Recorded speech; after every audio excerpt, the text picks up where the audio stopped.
DeRay, what's the link between community trust in police and crime? What, if people don't trust the police, what's the impact on crime, on safety? People don't trust the police, so there's that. It's an if they don't. Yeah, let me start with the police unions really quick. So we have the only database of police union contracts in the country. It's at NICS. So we have about 4,000 contracts where you can go and see your local contract.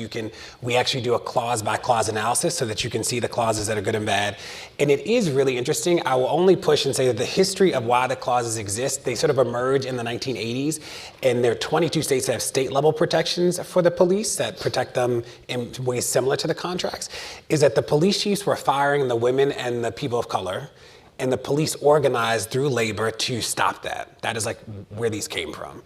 They have morphed into something that is a nightmare and is not about protecting women or people of color to be something else.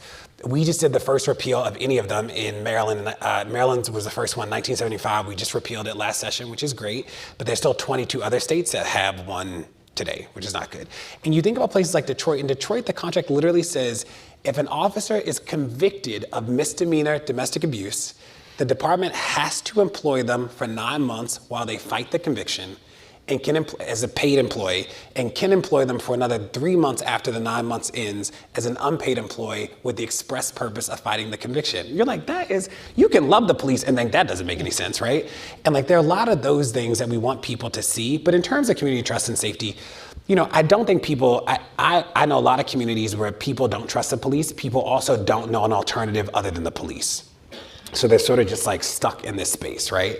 And I do think that you have a challenge when people don't want to call 911, people are nervous, like all those things, the studies even show that. But again, what I worry about with the conversation about trust is that it assumes that like both parties did something. And it's like, I'm in cities all the time and they're like, we're going to do a round table with kids about the police. It's like, the kids don't want to get beat up or harassed. Like, you don't need to have 15 round tables. Like, it is clear what people want, right?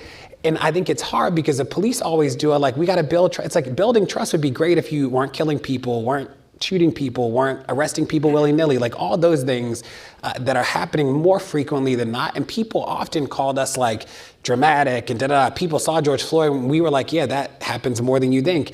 And people are like, oh, you guys aren't being dramatic. And it's like, yeah. And even when we think about, I'm always interested when the police are like, nervous about stuff, because it's like the number one killer of the police is COVID today, and that's because they are anti-vaxxers. And then the second is suicide. It's not the community is not hurt, like we're not attacking the police. That literally is just not happening.